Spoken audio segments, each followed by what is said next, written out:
नमस्कार, बहस के नंबर 1 शो ताल ठोके में आपका बहुत बहुत स्वागत है। मैं हूं आपके साथ अनुराग मुस्कान।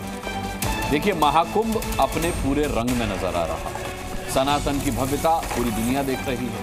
अब तक तकरीबन 53 करोड़ श्रद्धालुओं ने संगम में डुबकी लगा ली है। लेकिन एक तरफ जहां आस्था का सैलाब है तो वहीं दूसरी तरफ सनातन पर सियासत भी जारी है। यूपी के सीएम योगी आदित्यनाथ महाकुंभ की दिव्यता दिखा रहे हैं तो विपक्ष सरकार को घेरने की लगातार कोशिश कर रहा है। योगी का मैसेज बहुत क्लियर है। योगी का जोर इस बात पर है कि महाकुंभ धार्मिक उत्सव है जिसमें देश विदेश से लोग आते हैं, इसीलिए सामूहिक सहयोग से इसकी सफलता को बढ़ाया जा सकता है, सुनिश्चित किया जा सकता है। जबकि विपक्ष का आरोप है कि सीएम योगी कुंभ पर ध्यान न देकर सोशल मीडिया पर रील्स देख रहे हैं। विपक्ष का कहना है कि सरकार धार्मिक सेंटिमेंट के जरिए सिर्फ सत्ता चाहती है और कुंभ में सरकार का सारा ध्यान आम श्रद्धालुओं पर न होकर वीवीआईपीज पर ज्यादा है।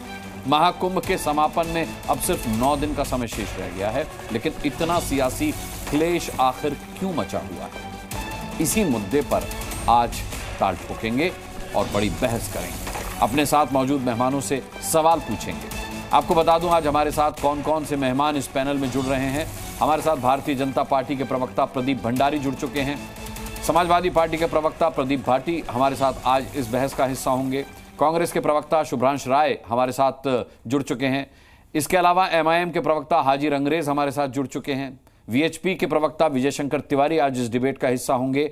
और यहां स्टूडियो में मेरे साथ धर्मगुरु महाराज स्वामी हरिशंकरानंदपुरी जी मौजूद हैं। मैं सभी का बहुत बहुत स्वागत करता हूं। और साथ ही हमारे साथ प्रयागराज, लखनऊ और अयोध्या से हमारे संवाददाता जुड़ेंगे जो हमें वहां की लाइव स्थिति बताएंगे कि जो श्रद्धालु जा रहे हैं महाकुंभ में स्नान करने, उनकी स्थिति क्या है। लेकिन चर्चा शुरू करने से पहले एक छोटी सी रिपोर्ट देख लेते हैं।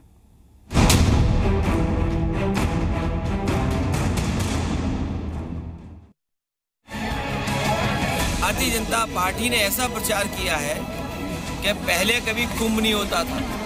जब से भारतीय जनता पार्टी आई है तभी से कुंभ हो रहा है। देखिए, जिस तरीके से वो तुष्टीकरण की राजनीति करते हैं, देश की जनता वो जानती है और काट की हांडी एक बार कर सकती है, बार बार नहीं चढ़ती। जिस सरकार ने ये कहा हो कि हम 100 करोड़ लोगों का इंतजाम और व्यवस्था करेंगे, लेकिन जो सबसे बड़ा जिस दिन स्नान होता है उसी दिन सरकार की पोल खुल गई। सनातन पर इस प्रकार के आरोप लगा करके ये अपने आप को दूसरे जो इनके समर्थक धर्म के लोग हैं उनको एक खुश करने का असफल प्रयास कर रहे हैं।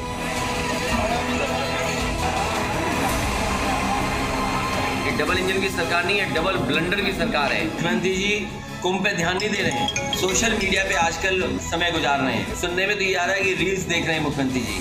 कुंभ का क्या कोई मतलब है? फालतू कुंभ।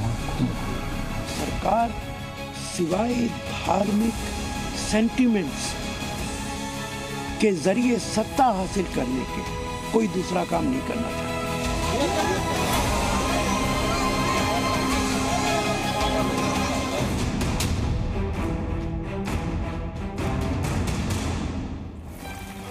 चलिए, मेहमानों का मैं रुख करूं उससे पहले जैसा कि मैंने कहा था कि हमारे साथ संवाददाता भी जुड़ेंगे। राहुल शुक्ला हमारे साथ प्रयागराज से लाइव जुड़ चुके हैं।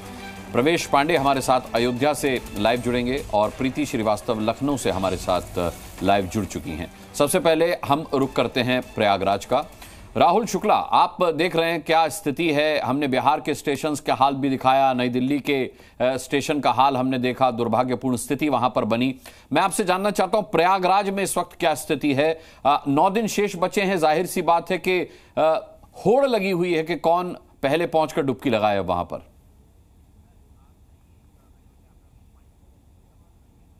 चलिए, राहुल शुक्ला से संपर्क में कहीं कुछ दिक्कत हो रही है। प्रवेश पांडे का रुख करते हैं, अयोध्या से हमारे साथ लाइव हैं। प्रवेश, अयोध्या में भी अच्छी खासी भीड़ है क्योंकि प्रयागराज में डुबकी लगाने के बाद श्रद्धालु अयोध्या पहुंच रहे हैं। वहां किस तरीके की व्यवस्था है?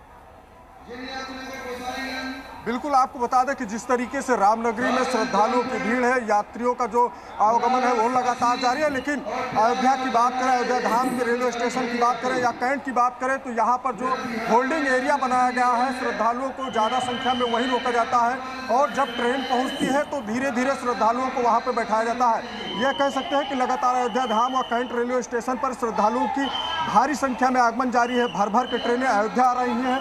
श्रद्धालुओं की सुरक्षा व्यवस्था को लेकर रेलवे अधिकारी, आरपीएफ और जीआरपीएफ पूरी तरह से मुस्तैद है। तो वहीं पब्लिक एड्रेस सिस्टम से श्रद्धालुओं को जागरूक किया जा रहा है।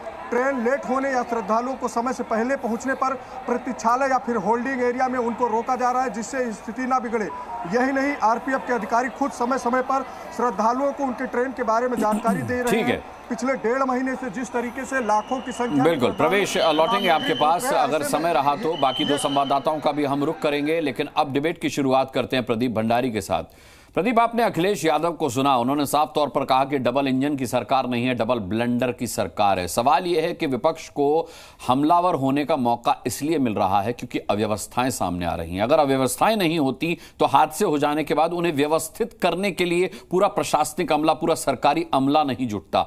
सफाई में क्या कहेंगे आप? अनुराग जी, एक होता है कि क्रिटिसिज्म करना किसी चीज को बेहतर करने के लिए, दूसरा होता है कि अपनी घृणा किसी भी महाकुंभ के प्रति दर्शाना। अखिलेश यादव और पूरा का पूरा जो इंडी अलायंस है वो महाकुंभ में सनातन की भव्यता और एकता को देखकर इस वक्त घृणा महसूस कर रहा है और अपने तुष्टीकरण। नहीं प्रदीप जी, हमला सनातन पर नहीं, हमला व्यवस्था पर हो रहा है। आप समझिए इस चीज को, इस अंतर को समझिए। मुझे जहां तक समझ में आया, सनातन पर कोई हमला नहीं कर रहा, व्यवस्था पर हमला किया जा रहा है। हो रहा है, मैं आपको बताता हूं, हो रहा है अनुराग जी। अच्छा। जब यह ढूंढा जाता है कि प्रयागराज में सनातन में अकबर का किला हो, जब कहा जाए कि भाई जहां पे गंगा में डुबकी लगाई जा रही वहां अकबर के किले की बात हो रही है, क्या ये लॉजिक क्या इफ्तार में कभी लगाया जाता है? जब कहा जाए कांग्रेस पार्टी के द्वारा कि भाई डुबकी लगाने से क्या गरीबी ठीक हो जाएगी, जब कहा जाए समाजवादी पार्टी के द्वारा कि भाई क्या इससे बीमारियां ठीक हो जाएंगी, क्या ये सनातन पर हमला नहीं है? तो और क्या है? जो बातें आपने कही है व्यवस्थाओं की, 50 करोड़ से ज्यादा श्रद्धालु जो है वो डुबकी लगा चुके हैं। और अगर आप एक मॉक पोल भी करेंगे तो आप पाएंगे कि अधिकतर लोग जो व्यवस्थाओं से खुश है, परंतु जहां पे इंप्रूवमेंट करने की जरूरत है वहां प्रशासन कांस्टेंट फीडबैक लेकर इंप्रूवमेंट कर रहा है। पर मैं बड़ी बात ये पूछना चाहता हूं कि भाई अकबर को लाने की क्या जरूरत है महाकुंभ में? क्या इसीलिए लाया गया अकबर क्योंकि अकबर ने 16वीं शताब्दी के अंदर जजिया टैक्स लगाया था जिसने भी कुंभ के अंदर दर्शन किया था? क्या समाजवादी पार्टी ये चाहती है? दूसरी बात, आज अखिलेश यादव का ट्वीट आपने देखा, 10 पॉइंटर ट्वीट, 10 बार महाकुंभ को उन्होंने कोट डबल कोट्स में महाआयोजन लिखा। क्यों मॉक करने का प्रयास कर रहे हैं? महाकुंभ क्यों नहीं लिख सकते? तो बात होती है वो क्रिटिसाइज नहीं कर रहे, वो इस बात से पीड़ित हैं कि इतने सारे लोग भव्यता के साथ में सनातन के महापर्व पे डुबकी क्यों लगा रहे हैं। इसीलिए प्रदीप भाटी ये साफ तौर पर कहना है बीजेपी वालों का कि काठ की हांडी एक ही बार चढ़ती है, बार बार नहीं चढ़ती। आपकी चढ़नी थी, चढ़ गई और उतर भी गई। सवाल ये है कि जिस तरीके से प्रदीप भंडारी कोट कर रहे हैं कि परेशानी बहुत हो रही है भव्यता को देख करके, लोगों की एकजुटता को देख करके। आपने सवाल उठाया कि 100 करोड़ लोगों के लिए सरकार ने व्यवस्था करने की बात कही थी, लेकिन देखिए बीजेपी 50 करोड़ से ज्यादा लोगों के डुबकी लगाने पर ही अपने आप को मेडल दे रही है, तमगा दे रही है। परेशानी क्या है आपको जब लोगों को कोई परेशानी नहीं है? तो ऐसा कहना है भारतीय जनता पार्टी का। धन्यवाद अनुराग जी। देखिए, जब ताकत का नशा अकल पर हावी हो जाता है तो आदमी इसी तरह की उलूल जुलूल बातें करना शुरू कर देता है। डींगे हाँकने में और सही में व्यवस्था बनाने में और अपने मियाँ मुँह मिट्ठू बनने में फ़र्क होता है। व्यवस्थाओं को किस तरह से बनाया जाता है उसके लिए कार्यकुशलता और कुशल नेतृत्व की जरूरत होती है, जो कि उत्तर प्रदेश में तो बिल्कुल नजर नहीं आती है। जो व्यवस्थाओं का बुरा हाल किया गया है उस तरह को देखते हुए आप देखिए पिछले कुछ समय में श्रद्धालुओं की जिस तरह से मृत्यु हुई है, दर्दनाक मौत हुई है, बड़ा ही हृदय विदारक है वो चीज देखना। भाई स्टेशन पर भगदड़ तो तब भी हुई थी जब समाजवादी पार्टी के कार्यकाल में महाकुंभ मना था, आपको याद होगा। भगदड़ तो तब भी हुई थी। अखिलेश यादव के कार्यकाल में क्या सभी व्यवस्थाएं दुरुस्त थी? क्या कभी कोई अपराध नहीं हुआ? क्या कभी कोई हादसा नहीं हुआ? मैं ये कह रहा हूं बिल्कुल नहीं होना चाहिए, मैं इंडोर्स नहीं कर रहा, बिल्कुल नहीं होना चाहिए। अगर आपने दावा किया है कि व्यवस्थाएं दुरुस्त हैं तो वो दुरुस्त नजर आनी चाहिए, लेकिन ये कहकर आप राजनीति कर रहे हैं, ऐसी कुछ साउंड आ रहा है। देखिए अनुराग जी, हमारे कार्यकाल में 2013 में पहली बात तो ये मैं साफ कह दूं कि कुंभ के परिसर में कोई हादसा नहीं हुआ था और ना हमने किसी तरह की कोई मृत्यु जो हुई हैं, जो हम तो उन्हें हत्या ही कहेंगे, और जिस तरह से लोग घायल हुए उनकी कोई सूची भी नहीं छुपाई थी। 53 करोड़ कौन सी मशीन है? 53 करोड़ तो आप गिन लेते हैं, और 30 से ऊपर जो मृत्यु हुई हैं उन्हें आप गिन नहीं पा रहे हैं, अभी तक सूची नहीं दे पा रहे हैं। जो ये राजनीति योगी आदित्यनाथ जी करना चाह रहे हैं, जिस तरह से कुंभ के सहारे वो अपनी दिल्ली की सीढ़ी मजबूत करने की कोशिश कर रहे हैं, जिस तरह से उन्होंने 10,000 करोड़ अपने प्रचार में लगा दिए, और व्यवस्थाओं के नाम पर जनता मूर्ख नहीं, ना भोजन है।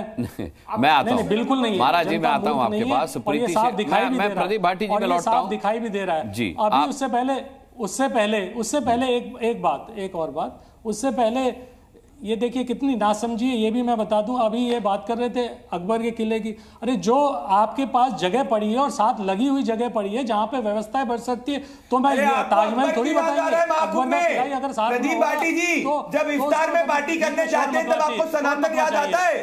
जब इफ्तार में पार्टी करने जाते हैं तब सनातन याद आता है आपको? प्रदीप भंडारी शोर की बात नहीं है, महाकुंभ में आपको अकबर याद आ रहा है। 2010 के अंदर आप दे दी थी अपनी पॉलिटिकल एडमिनिस्ट्रेशन को।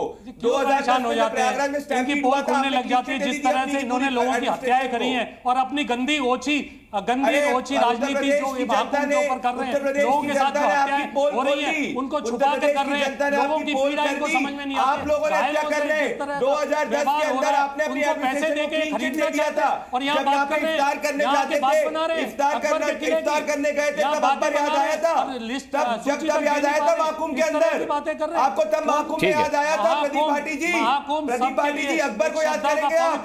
ठीक है, मैं लौटता हूँ। प्रीति श्रीवास्तव का रुख करते हैं, लखनऊ स्टेशन से हमारे साथ मौजूद है। ठीक है, मैं आता हूं, मैं लौटता हूं, प्रीति के पास होकर आता हूं। प्रीति, क्या व्यवस्थाएं देख पा रही हैं आप लखनऊ में?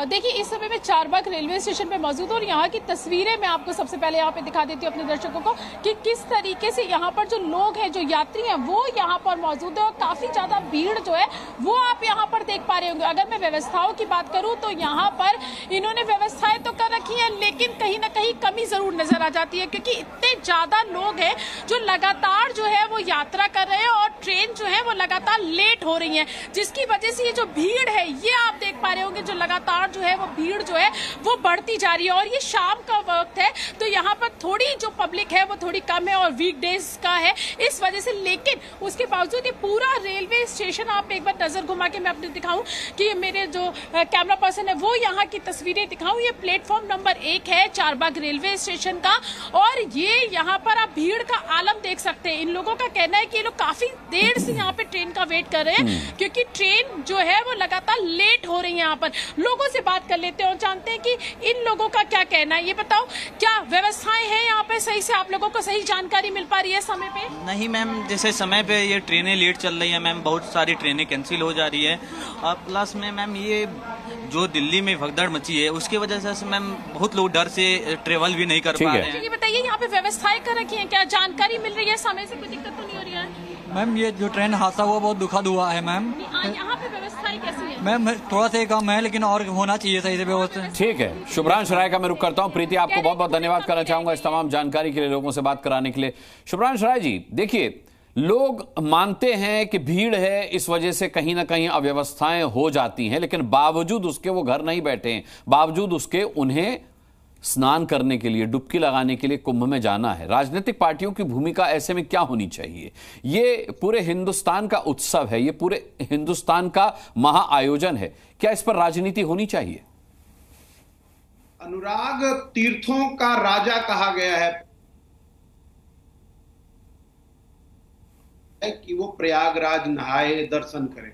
ये अवसर बहुत कम मिलता है, लेकिन मैं प्रदीप भंडारी की बात को आगे बढ़ाता हूं। प्रदीप भंडारी ने एक बड़ा सुंदर सा शब्द यूज किया, जजिया कर। मुगल काल में हिंदू तीर्थयात्री अगर यात्रा करने जाते थे तो उनसे तीर्थ यात्रा के बदले में जजिया कर लिया जाता है। आज थोड़ा तरीका बदल गया है जजिया कर लेने का। वो तरीका इसलिए बदल गया है कि पूरा हिंदुस्तान और पूरे विश्व के सनातनी अगर कुंभ स्नान करने के लिए इलाहाबाद आना चाहते हैं तो हवाई जहाज का टिकट 40,000 50,000 नरेंद्र मोदी सरकार ने कर दिया है। ये भी जजिया ही है, ये आधुनिक जजिया है, क्योंकि नरेंद्र मोदी का मॉडल है, ये अमीरों के मित्र है, 10 लाख की वाली सरकार है तो पैसों से हराना है। तो जितना लूट सके, राम नाम की लूट है, जितनी लूट सको लूट। हाँ, वो चोर चोर मोसेरे भाई। अच्छा, मैं 12 जिलाता हूँ आपको विधिवत लाता हूँ। जितना लूट सके लूट लीजिए। वही हाल भारतीय के रेलों का है। ट्रेनों में वेटिंग को छोड़िए, धक्का धुक्की, मारा मारी, टिकटों की कीमत बढ़ा दी गई, टोल की कीमत बढ़ा दी गई। वहां पे अगर आप जाएंगे तो वहां मोटरसाइकिल, रिक्शा वाले, नाव वाले, जिसको मन है वो सनातन के नाम पे लूट मचाए हुए है, क्योंकि पता है कि भाई ऊपर राजा जो है वो व्यापारी है। घर बैठ के आप ऐसे आकलन कर सकते हैं। मैं तो वहां पे होकर आया हूँ और 1 महीना वहां रहकर आया हूँ मैं। आपका आकलन बहुत अच्छा है। घर बैठ के मुंगेरी लाल के सपने देखिए और लोगों को बताइए वो झूठे सपने कैसे हैं आपके। अनुराग शांत कराइए। जी जी जी, ऐसे नहीं, ऐसे जी, ऐसे ये मर्यादा में रखिए। स्वामी जी आपका नंबर आएगा, आप स्टूडियो में बैठे प्लीज। आप बात तो सही है, प्लीज। मैं काउंटर लेता हूँ स्वामी जी, आपसे काउंटर लेता हूँ। राजनीतिक चर्चाओं में फिर आप आगे बीच में, राजनीतिक चर्चा हो रही है ना, हमारा काम है जवाब देना। जवाब से पूछा जाएगा तो दीजिएगा। बैठिए, शांत रहिए। ब्राह्मण को पंडिताई मत सिखाइए, प्लीज बैठिए। अब तो रहने का मतलब यह है कि ये आधुनिक जजिया है नरेंद्र मोदी और भारतीय जनता पार्टी का। एक और बात है, मैं अनुराग बताना चाहता हूं आपको, चूंकि देखिए पूरा हिंदुस्तान, पूरा सत्य सनातन जिसको हम कहते हैं, जिसके लिए स्वामी जी भी एक बैठे हैं स्टूडियो में, वो भी अपना काम कर रहे हैं। सबको दर्शन करना चाहिए, मोक्ष प्राप्ति का मार्ग है, जैसा प्रचार प्रसार किया जाता है। कुछ लोग कहते हैं हर 12 साल में कुंभ आता है, कुछ आपके टीवी संसाधन के माध्यम से कह देते हैं कि 144 साल पे आ रहा। लेकिन दिक्कत अलग है। दिक्कत इसमें योगी के अधिकारी और नरेंद्र मोदी के अधिकारियों का है। जो मरा, जो चाहे नई दिल्ली रेलवे स्टेशन पे मरा, चाहे वहां मौनी अमावस्या के दिन मरा, चाहे अभी 3 बजे सेक्टर 4 में वहां आग लगा हुआ है, जो मरा, जो दुर्व्यवस्था, जो हादसा हो रहा है, क्या उसके जीवन की भरपाई नरेंद्र मोदी या योगी आदित्यनाथ कर पाएंगे? या टीवी पे बैठा कोई व्यक्ति कर पाएगा और कहेगा कि नहीं मैं उनके दुख के साथ हूं? नहीं कर पाएगा। ठीक है, बस इतनी सी बात है। ठीक है शुभ्रांश जी, मैं आपके सवाल का जवाब विजय शंकर तिवारी जी से लेता हूं, उसके बाद स्वामी जी को मैं डिबेट में लाऊंगा। विजय शंकर जी, जो जिम्मेदार अधिकारी है, ठीक है, अधिकारियों को पता है कि रील हम बनाकर शेयर कर देंगे और ऊपर लिख देंगे आई लव प्रयागराज, इससे हमारा ठीक है। अब विजय जी को बोल लेने देते हैं, समय थोड़ा कम रहता है अब डिबेट में। जी विजय जी, जो मरे हुए लोग हैं उनके लिए हमारा काम, और मैं समझ गया आपका मैसेज क्लियर है शुभ्रांश जी। विजय शंकर खत्म होती है। ये जवाब भारतीय जनता पार्टी नरेंद्र मैं लूंगा, मैं प्रदीप भंडारी से इसका भी जवाब लूंगा। पहले विजय शंकर जी से जवाब ले लेता हूं। जिम्मेदार ये लोग हैं। हाँ ठीक है, विजय शंकर जी। जी देखो अनुराग जी, मैं 15 दिन वहाँ पर रहा हूँ, 3 बार अलग अलग जाकर 15 दिन मैं वहाँ रहा हूँ। और मैंने वहाँ देखा कि जो वर्षों से एक नैरेटिव बनाने की कोशिश की गई देश में कि जनजाति हिंदू नहीं है, ये पंथ के हिंदू नहीं है, इस प्रकार का देश में बहुत बड़ा नैरेटिव क्रिएट करने की कोशिश की गई थी। लेकिन मैंने देखा वहां पर लाखों जनजातीय लोग, उनके आश्रम, उनके इस प्रकार से शिविर बने हुए थे। मैंने देखा सिखों के शिविर बने हुए थे और सब जगह भंडारे लगे हुए थे। उसके अंदर पूरे कुंभ में लाखों लाख लोग रह रहे थे, कोई भी भूखा नहीं रहता था। ठीक है, तो एक प्रकार का इनका नैरेटिव ध्वस्त हो गया। दूसरी बात, ये कोई अखिलेश जी के समय लगने वाला कुंभ नहीं है, ना योगी आदित्यनाथ के लगने वाला कुंभ है। ये वर्षानुवर्ष से लाखों लाख वर्ष से मुझे लगता है कुंभ लग रहा होगा। लेकिन अंतर केवल इतना आया है कि इस बार महाकुंभ की तैयारी के लिए शासन ने एक अतिरिक्त ध्यान लगाया और देश भर से, दुनिया भर से बड़े प्रतिभाशाली बड़े बड़े लोग आए। और इसका इस प्रकार का चरित्र है कि देश भर से करोड़ों करोड़ लोग वहां पहुंचे। अब किस प्रकार से नहीं, लेकिन विपक्ष का ये आरोप है कि सरकार का ध्यान वीवीआईपी पर है। विजय शंकर जी, आप भी गए होंगे तो वीवीआईपी कैटेगरी में गए होंगे विश्व हिंदू परिषद से। नहीं, मैं बिल्कुल नहीं गया था, मैं स्कूटर से गया था। मैं रेलवे स्टेशन से उतरा और मुझे पता था कि यहाँ पर हजारों लाखों लोग अपनी गाड़ियों से आ रहे हैं और उसमें जन सामान्य लोग थे। शायद ये जो प्रवक्ता बैठे होंगे इनके अपने परिवारों से भी लोग गाड़ियों से गए होंगे। लेकिन मैं रेलवे से उतरने के बाद स्कूटर से गया, मुझे पता था मैं स्कूटर से सुविधाजनक पहुंच जाऊंगा। अंदर भी स्नान मैंने किया। लेकिन मैंने कहा कि किसी प्रकार का ध्वंस कैसे करना, तो अखिलेश जी तो इस कुंभ के प्रारंभ होने से पहले ही, जब ये तैयारियां चल रही थी, केवल खंभे लगे थे बिजली के, तो वहां से इन्होंने इसका दुष्प्रचार करना शुरू कर दिया था कि ये कुंभ की तैयारियां चल रही है। जब वहां ठीक है विजय जी, ठीक है विजय जी, ठीक है, आपका संदेश साफ हो चुका है। अच्छा बोलिए अनुराग जी, जरा जवाब दे दूं। जी जी अनुराग जी, मैं आता हूं, मैं प्रदीप जी आता हूं। ठीक है, महाराज जी के पास जाऊंगा। स्वामी हरिशंकरानंद जी, आपको शुभ्रांश राय जी की बात पर आपत्ति क्यों थी? क्या एयर टिकट्स महंगे नहीं हैं? क्या रेलवे में आप अव्यवस्था नहीं देख रहे? ट्रेनें लेट नहीं हो रही? जो नई दिल्ली रेलवे स्टेशन पर हुआ वो भी तो अव्यवस्था का ही एक बहुत सशक्त उदाहरण था। आप रेल से भी गए हैं महाकुंभ, हवाई जहाज से भी गए हैं, फिर आप आपत्ति क्यों कर रहे हैं?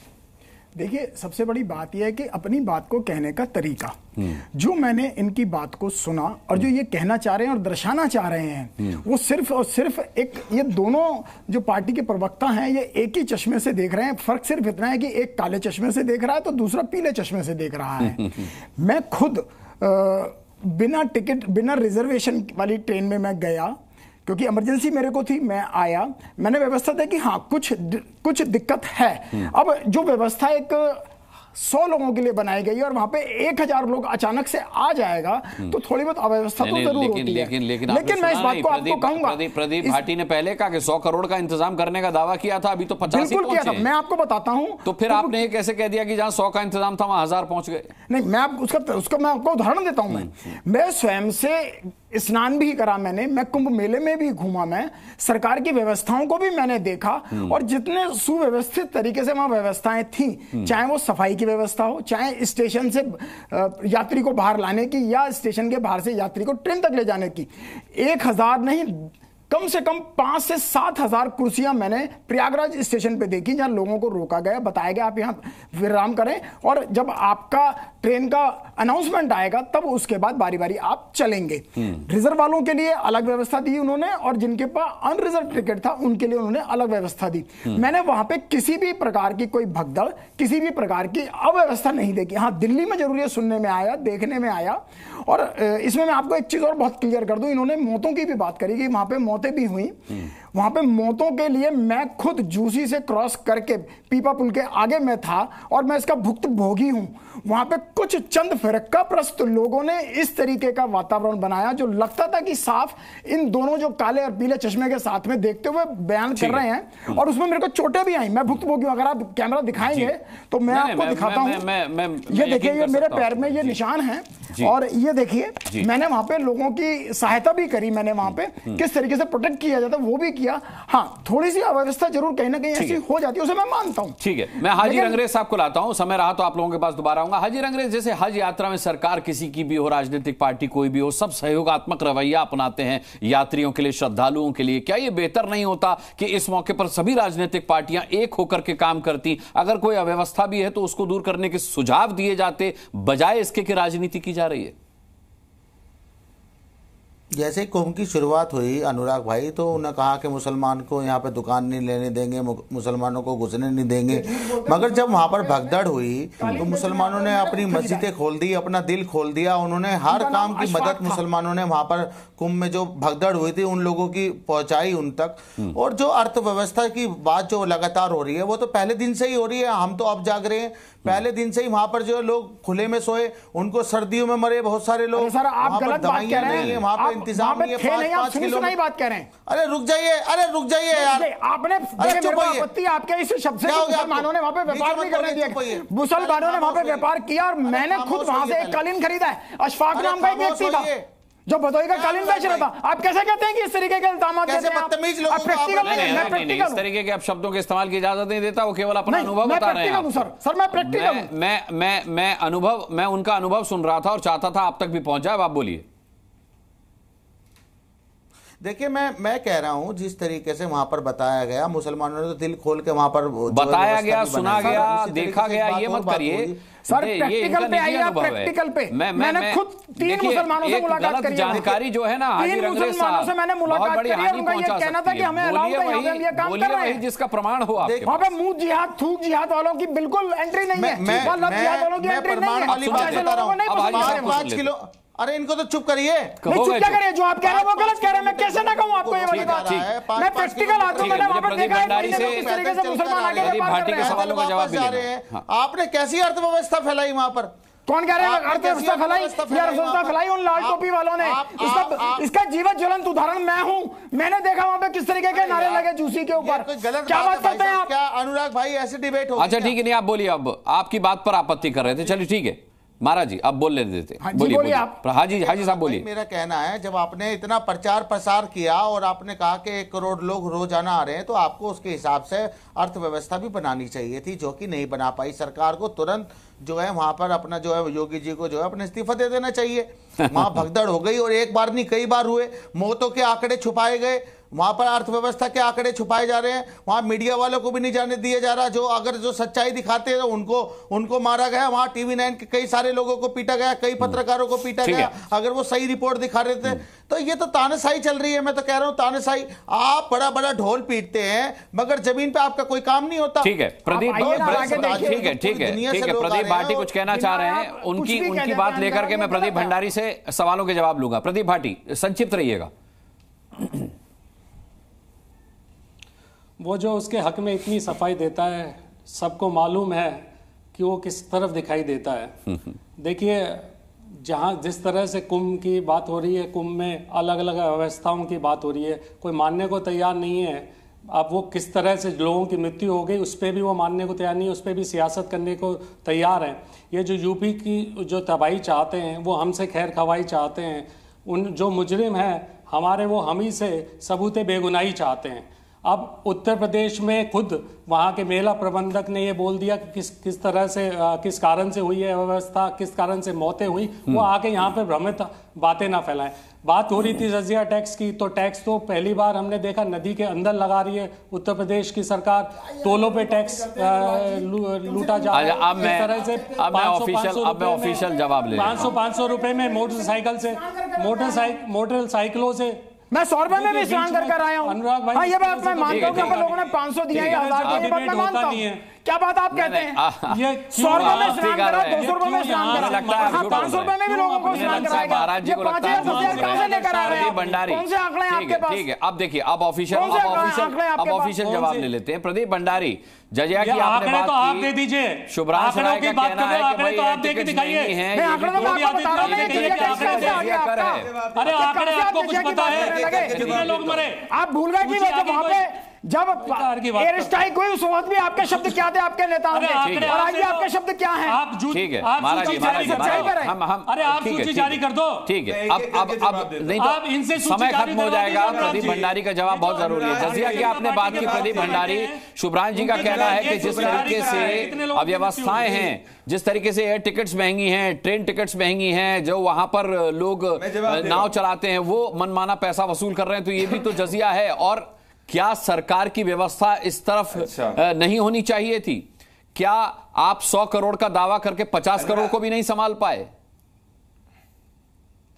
अनुराग जी, एक एक करके जवाब देता हूं। पहली बात यह है कि भाई अगर इतना ज्यादा सब महंगा है तो 50 करोड़ लोग कैसे दर्शन करने आ चुके हैं? पहली चीज। दूसरी चीज मुझे आप बताइए, ये जजिया की बात कर रहे हैं, 2024 फरवरी के अंदर कर्नाटका की कांग्रेस सरकार ऑफिशियली एक कर्नाटका हिंदू धार्मिक संस्थान बंदोबस्त बिल लेके आई थी, जिसमें मंदिरों पर 10 से 14% का स्पेशल एडिशनल टैक्स लेके आई थी, जो जाके असेंबली से स्थगित हो गया था, क्योंकि असेंबली के अंदर जेडीएस और बीजेपी ने इसके विरोध में वोट किया था। मुझे बताइए कि जब से डीके शिव कुमार कुंभ के अंदर स्नान करने गए, राहुल गांधी और मल्लिकार्जुन खड़गे ने कर्नाटका बिजनेस इन्वेस्टर समिट में अपनी मीटिंग को क्यों कैंसिल करी? क्योंकि वो डीके शिव कुमार से इस बात पे चिढ़ गए थे कि वो महाकुंभ में स्नान करने कैसे चले गए। कहा है राहुल गांधी, अगर वो इतनी सनातन की भव्यता की बात करते हैं तो जो ट्रेडिशनली हिंदू विरोधी है, जो अभी तक प्रभु श्री राम के मंदिर के दर्शन ना करे, वो ज्ञान ना बताए। अब मैं आना चाहता हूं आपके ऊपर, जो व्यवस्था की बात करी, 2013 में 16 वर्ग किलोमीटर में था पूरा महाकुंभ, 2025 में 40 वर्ग किलोमीटर में, 2013 में 18 पंटुल पुल बनाए गए थे, 2025 में 30 बनाए गए, 2013 में 14 सेक्टर में बांटा गया था, अब 25 सेक्टर में बांटा गया है। 2013 में 12,000 पुलिसकर्मी थे, 2025 में 50,000 पुलिसकर्मी है।